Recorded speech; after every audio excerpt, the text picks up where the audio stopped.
छाप दे कमर पहरलिया। ये गाना जब से आई रहे मार्केट में कम से कम 2000 बार हम मंच पर गौले बने। चलिए आप सामने हैं आशुतोष भैया, तो आपके सामने ही गा देते ठीक।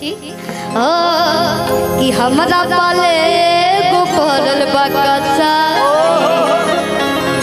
कि हो केहू दोसर ना हमें तोर भाई कि रात से उठो ना दरदिया रे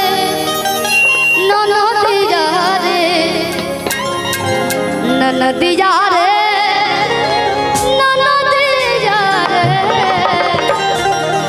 छाप दे कमर पहरलिया रे कि हमरा पाले रे गोपरल बकसाई केहू दोसर ना हमें तोर भाई रात से उठो कहाँ दरदिया रे रात से उठो कहाँ दरदिया रे ननदिया रे ननदिया रे छाप दे कमर पहरलिया ननदिया रे ननदिया रे छाप दे कमर पहरलिया रे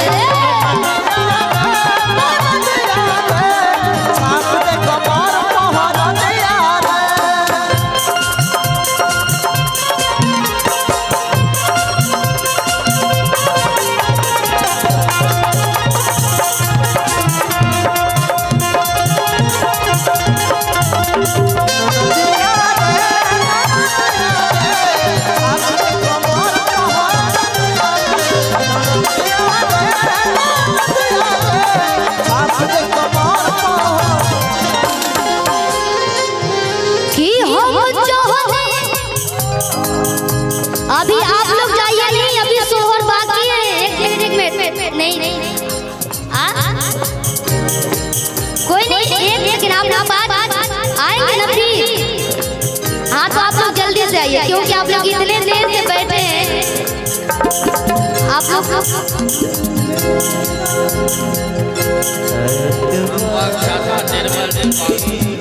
बबुआन चाचा निर्मल जी की तरफ से ढेरों सारा आशीर्वाद।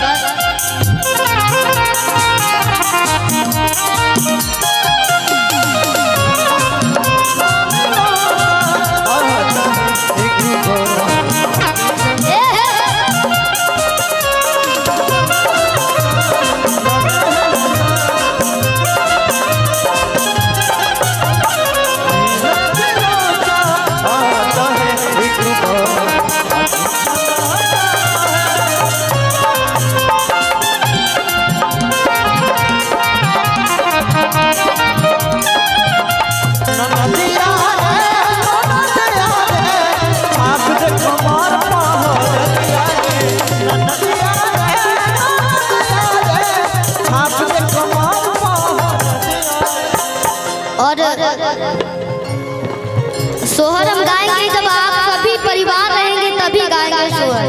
तो आप लोग जल्दी से खा के आइए ठीक, तब तक 2-4 गीत में गाएगा। औरत ने गा दिया कि हो